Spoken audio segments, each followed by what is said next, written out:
Ya bisa jadi karena memang di Rembang banyak potensi ya kayak semen.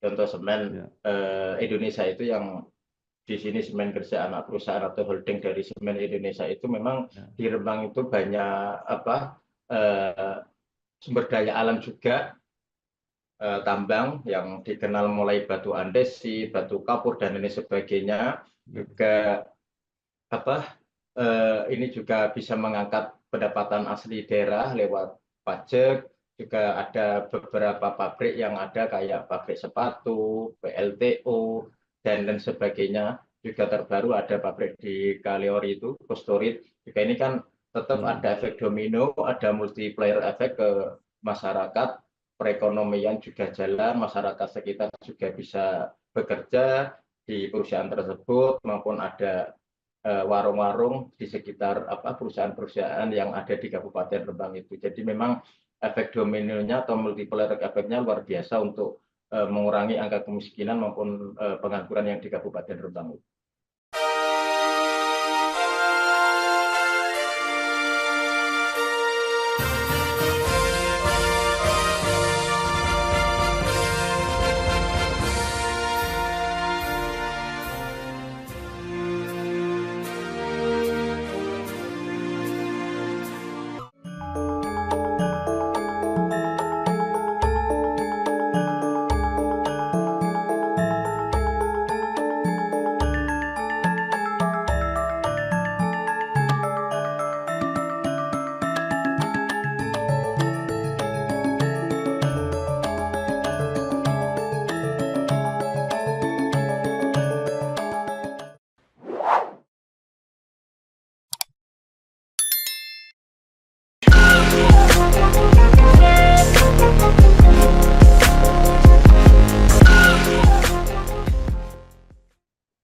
Assalamualaikum warahmatullahi wabarakatuh.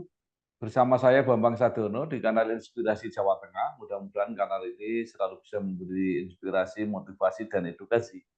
Kami sedang mempersiapkan beberapa video wawancara untuk mengikuti dinamika kabupaten kota dalam menyongsong pilkada serentak, termasuk pemilihan bupati dan wakil bupati Kabupaten Rembang periode 2024-2029.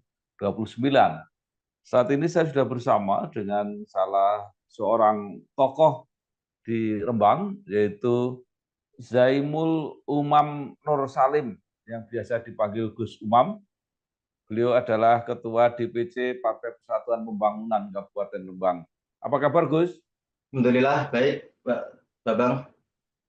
Ya, selain menjadi pengasuh pondok pesantren Al-Quran Narukan Kragan, juga berkarir di politik, pernah menjadi anggota DPRD Kabupaten Rembang, dan saat ini menjadi Ketua DPC P3 Kabupaten Rembang.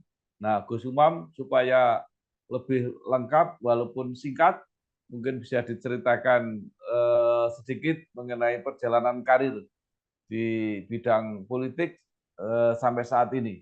Monggo, silakan. Ya, terima kasih. Jadi kami dibesarkan dari keluarga pesantren. Kebetulan orang tua kami juga saudara kami juga terjun di politik, termasuk guru-guru kami yang ada di Sarang. Semenjak saya lulus dari Pondok Sarang, kemudian Ketua DPC P3 Kabupaten Rembang, kebetulan guru saya juga wali kelas saya, Ki Haji Majid Kamil, putra dari almarhum Ki Haji Memun Zubair. Saya diminta untuk menemani beliau menjadi pengurus DPC sebagai wakil sekretaris. Kala itu di periode pertama beliau menjabat selaku ketua DPC, di periode kedua eh, beliau terpilih lagi, saya diminta untuk menjadi wakil ketua DPC. Kemudian di 2014, karena di 2009 di dapil saya Kragan Seluke atau di dapil 3 Rembang itu tidak mendapat kursi P3. Kemudian saya nyala, alhamdulillah dapat kursi. Kemudian di 2000 pasca meninggalnya almarhum Gus Kamil, Ya. saya selaku wakil ketua DPC diminta untuk menjadi PLT, kemudian menjadi ketua definitif. Jadi perjalanan karir dimulai memang sejak awal derek ke guru lah istilahnya kalau di di tradisi kami di pesantren itu. Ya, baik, Gus Umam.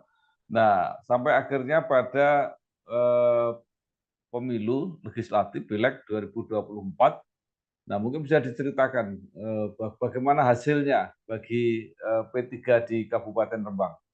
Jadi alhamdulillah P3 Kabupaten Rembang di 2024 masih menjadi pemenang walaupun kursi kita hilang 2 di Dapil Sarang yang semula 3 menjadi 2 sama di Lasem Pancur itu hilang 1 jadi 10 jadi 8 tapi suara kita masih unggul masih menjadi pemenang kebetulan kita mendapat 84.889. Jadi alhamdulillah P3 Rembang 3 kali dari periode ke periode dari 2014, 19, 2024 alhamdulillah P3 masih menjadi pemenang. Kursi menjadi sekarang Dulu 2014, 2019, 10, sekarang jadi 8. Tapi kita masih menjadi partai pemenang di Kabupaten Rembang. Kursinya turun, tapi kita masih menjadi pemenang. Kalau nggak salah PKB juga dapat 8, Gus. 8 ya, terpaut PKB dapat 76.802. Jadi masih terpaut sekitar 8.087. Kita masih unggul, kita masih menepati posisi ketua DPR lah, kira-kira itu. Iya, iya. Jadi walaupun kursi sama, tapi suara masih. Tapi kita masih mengamankan ketua DPR. Iya, masih unggul dan itu termasuk 2 kabupaten yang P3 menang selain Jepara. Ya, Jawa Tengah memang andalanya di Rembang sama di Jepara. Halo guys, sekarang cuma dengan 1 jari semua urusan listrik langsung beres, res. Ini dia, PLN Mobile. Kalau cuma gangguan aja sih, nggak usah panik. Tinggal tap menu pengaduan, cus petugas PLN-nya langsung datang. Atau mau isi token, pasang listrik baru, atau mau ubah daya, atau cek hitungan listrik. Urusan listrik serahin aja ke PLN Mobile. Nah, bagaimana dengan hasil Pileg seperti sekarang ini ya, kelihatannya agak hampir merata. Ada partai-partai juga yang kursinya walaupun di bawah P3 maupun PKB, tapi cukup tinggi juga. Nanti proyeksinya ke Pilkada seperti apa? Jadi kebetulan kami dapat 8, tidak yang kayak tahun-tahun kemarin. Tentu kami butuh teman koalisi. Kami juga sampai sekarang menjalin komunikasi dengan partai-partai politik untuk menyamakan visi misi untuk Kabupaten Rembang. Kalau memang nanti visi misinya sudah ketemu sama untuk membangun Rembang, nanti akan menjadi potensi untuk kita mengadakan koalisi dengan partai-partai politik yang ada. Kebetulan kita memang tidak bisa mengusung sendiri, tentu butuh mitra koalisi. Kalau toh yang seperti tahun-tahun sebelumnya, walaupun kita bisa mengusung sendiri pun kita masih butuh koalisi dengan partai-partai lain. Gus, apakah ada hubungannya antara koalisi Pilpres dengan koalisi Pilkada? Karena saya bayangkan kalau itu dilakukan kan P3 sudah gampang punya partner itu dengan PDIP. Seperti apa? Jadi kalau kita acuan di Pilpres kemarin kayaknya tidak juga. Jadi kita sesuai kearifan lokal yang ada di Kabupaten Rembang. Jadi kita tidak tertuju koalisi yang ada di Pilpres kemarin. Kita juga hari ini saya juga komunikasi dengan partai-partai yang di luar koalisi pilihan presiden kemarin itu. Ya, apalagi P3 kan sudah punya pengalaman koalisi dengan PKB, dengan mengusung bupati dari P3 dan wakilnya dari PKB. Apakah koalisi itu bisa dipertahankan?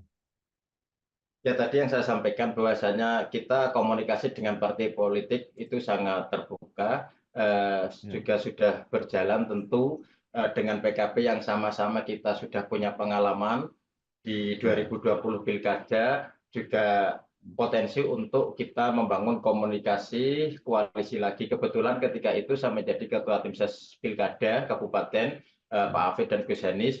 Jadi secara kultur maupun secara struktur kita juga sering komunikasi dengan beliau Ketua Dewan Pimpinan Cabang Partai Kebangkitan Bangsa. Jadi saya kira soal komunikasi untuk koalisi kita sangat terbuka dengan siapapun, apalagi dengan PKB yang sudah terbukti kita juga pernah menang bareng di 2020 Pilkada Pak Afid dan Gus Hanis itu. Ya, kursi sama, tapi Kursi sama. suara di terpaut 8.087 lah kira-kira itu. Suara menang P3. Menang Jadi P3. kalau berkoalisi masih kira-kira masih ada fatsun P3 bisa mendapat bupatinya lah kira-kira semacam itu.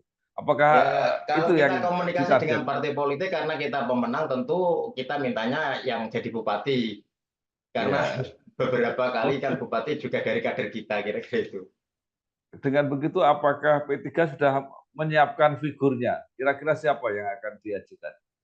Jadi kami ini di P3 Rembang banyak figur yang sangat potensial dari senior, juga ada kayak istri bupati, Bu Hasiro, juga ada Gus Aziz yang anggota DPRD Provinsi Jawa Tengah, juga ada Bu Rodatul Jannah, Ketua Cabang Banom P3, Wanita Persatuan Pembangunan, juga pengurus BPP wilayah.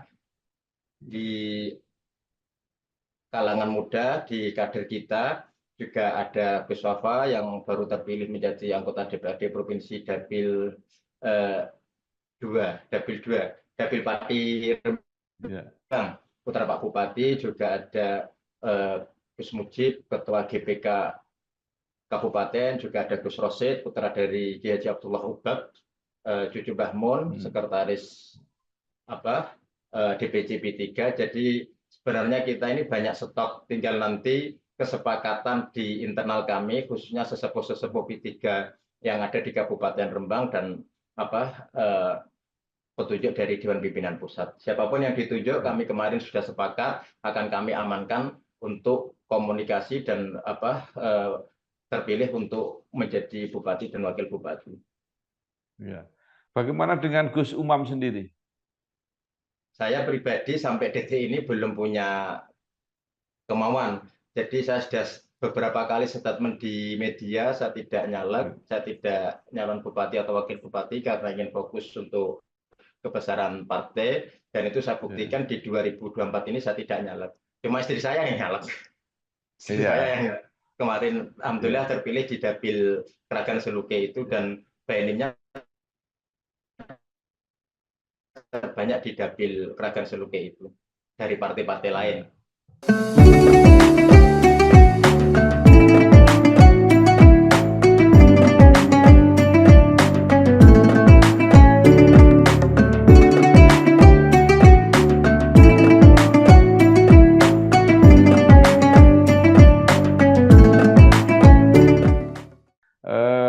Gus Umam belum berminat untuk nyalon bupati.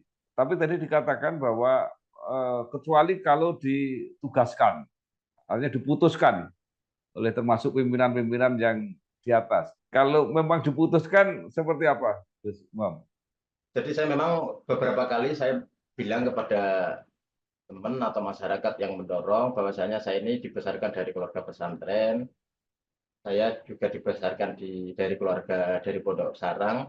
Jadi kalau memang ada perintah dari keluarga Sarang dan perintah dari partai, tentu saya nggak bisa menolak karena doktrin kami adalah samin wa ta'na, tegak lurus pada perintah guru, dan selaku kader tentu juga di konstitusi kami di P3 juga harus tegak lurus dengan perintah Dewan Pimpinan Pusat. Jadi apapun nanti yang diperintahkan, entah itu kader, yang penting kita akan mengusung kader sendiri. Prinsipnya di situ, entah itu nanti dari siapa atau saya, nanti insya Allah kita akan bersama-sama untuk berjuang di Pilkada 2024. Ya, jadi supaya bacaan publiknya agak lebih jelas. Jadi kalau memang ditugaskan ya ditugaskan. tidak menolak gitulah kira-kira. Ya, Iya. nggak boleh menolak lah, nggak boleh menolak. Iya. Nah, baik, Gus Umam. Sekarang kan Pilkada Rembang ini tanpa petahana. Nah, biasanya Atau kalau tanpa petahana. petahana, kecuali wakil bupati ini dianggap petahana, itu kan kemudian para calon ini lebih bersemangat karena hampir modalnya hampir sama lah persiapannya. Nah, kalau situasi kayak begitu, kira-kira bisa diprediksi muncul berapa pasangan calon ini nanti di Rembang? Kalau kita melihat dari kombinasi hasil pileg di 2024, bisa jadi sampai 3 karena nggak ada mayoritas. P3 dapat 8, PKB dapat 8, kemudian disusul dengan Demokrat 7, PDI 7, Nasdem 7, Hanura 5, yang Partai PAN, Gerindra, Golkar 1-1. Artinya tidak menutup kemungkinan dinamika yang di 2024 ini minimal itu 2-3 pasang. Ya, nah baik situasinya semacam itu. Mungkin nggak muncul calon perseorangan? Sampai tahapan yang mungkin Mei ini sudah mulai, sekarang belum ada suara-suara untuk dari calon independen. Ya, karena Rembang ini kan salah satu saya pikir selain Solo ya, Solo pernah ada. Rembang kan pernah ada calon perseorangan. Jadi dulu calon perseorangan kebetulan juga kader kami ya Pak Hafid yang calon bupati pertama itu kebetulan karena posisi di Dewan Pimpinan Pusat itu masih ada dualisme kepemimpinan. Artinya secara administrasi di KPU P3 tidak bisa mencalonkan walaupun sudah koalisi dengan Nasdem, ketika itu Nasdem kursinya kalau enggak 3 atau 4 gitu, jadi harus lewat opsi independen perorangan itu kita mengumpulkan KTP. Tapi yang mengumpulkan KTP itu juga ketika itu teman-teman kader-kader P3 juga dibantu oleh perangkat yang lain kayak teman-teman kepala desa, perangkat desa dan lain sebagainya. Kebetulan beliau Pak Hafid posisinya menjadi PLT Bupati itu. Ya, jadi calon perseorangan karena terpaksa gitu ya. Jadi seandainya ya, karena tidak ada terpaksa masalah untuk administrasi, tapi yang jalan juga semua kader-kader P3 ketika itu. Ya, baik Gus. P3 mempunyai kader 2 kali masa jabatan sebagai bupati. Apa saja yang kira-kira sudah dikerjakan atau sudah dihasilkan yang pantas untuk diteruskan oleh bupati berikutnya? Saya kira Pak Hafid sudah membangun fondasi kuat untuk Rembang ke depan.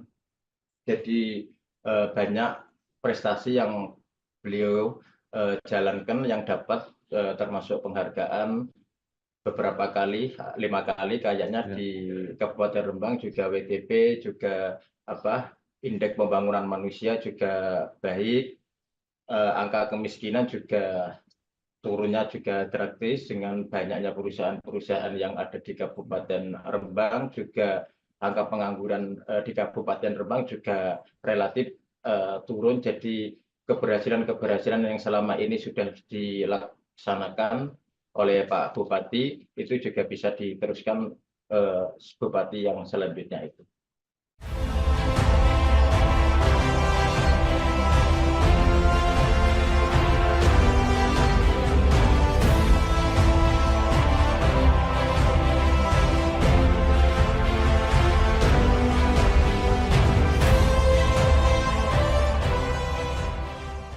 Nah, Gus Umam, tadi dikatakan bahwa banyak perusahaan-perusahaan yang kemudian membantu ya mengatasi pengangguran, kemiskinan dan sebagainya.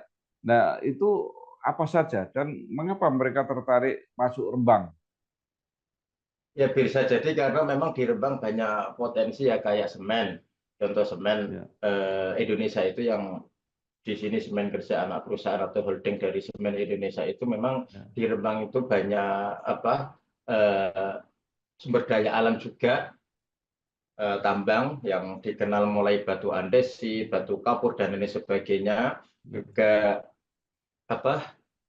ini juga bisa mengangkat pendapatan asli daerah lewat pajak. Juga ada beberapa pabrik yang ada kayak pabrik sepatu, PLTU, dan lain sebagainya. Juga terbaru ada pabrik di Kaliori itu, Kostorit. Juga ini kan tetap ada efek domino, ada multiplier efek ke masyarakat, perekonomian juga jalan, masyarakat sekitar juga bisa bekerja di perusahaan tersebut, maupun ada warung-warung di sekitar perusahaan-perusahaan yang ada di Kabupaten Rembang itu. Jadi memang efek dominonya atau multiplier efeknya luar biasa untuk mengurangi angka kemiskinan maupun pengangguran yang di Kabupaten Rembang.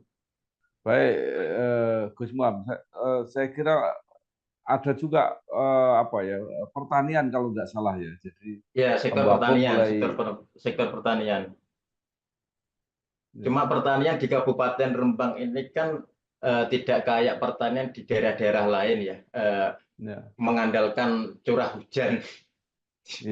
Curah hujan, jadi kurang bisa maksimal di Kabupaten Rembang itu. Nah, ke depan atau mungkin sekarang juga sudah Rembang sebagai daerah pantai, apa keistimewaan yang dimanfaatkan untuk Rembang? Apakah mungkin pelabuhan dan industri perikanan dan sebagainya? Ya, alhamdulillah kalau sekarang di Kabupaten Rembang ini di pelabuhan yang di Siluke itu juga sudah mulai aktif ya, mulai aktif juga.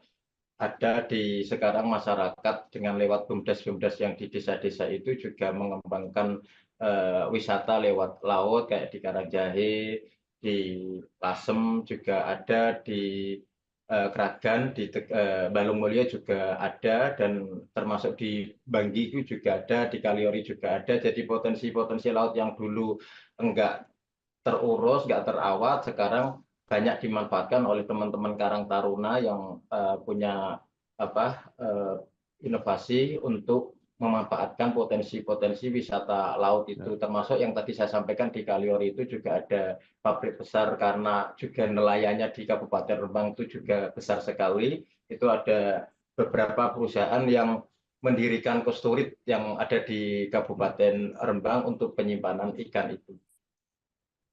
Kalau yang kira-kira masih bisa dikembangkan lagi di Rembang apa?